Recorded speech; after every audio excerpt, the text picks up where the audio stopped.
Now to finish our run method, let's start with the ob start function, which is output buffering, one of the output buffering functions.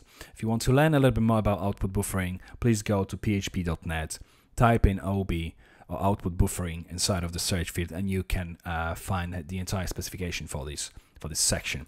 Now, basically, what we're going to be using output buffering for is to process pages, files with any kind of dynamic functions, PHP functions, dynamic content, and output them as a normal string onto the page.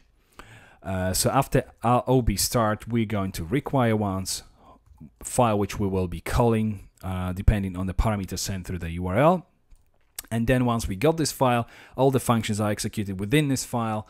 And let's ob get flush to return the value generated by the code as a normal string. Now, require once will be going to our pages folder, which is pages. Actually, we don't even have to use pages because obviously this pages folder is already on our include path, as you may remember.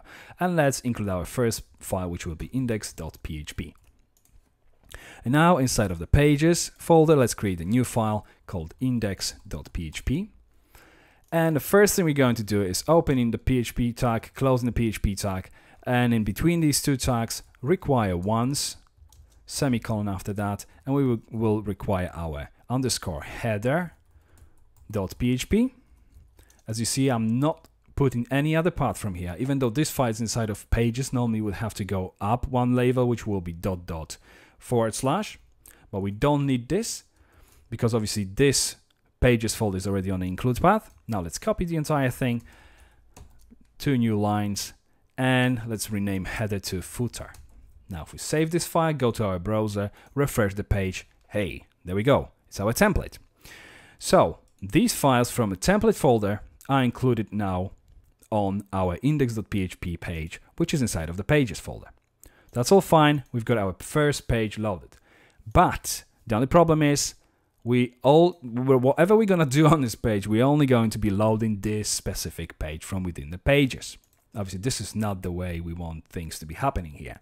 So in the next video, we're going to start creating our next class, which will be URL, to deal with all queries referring which are associated with our URL.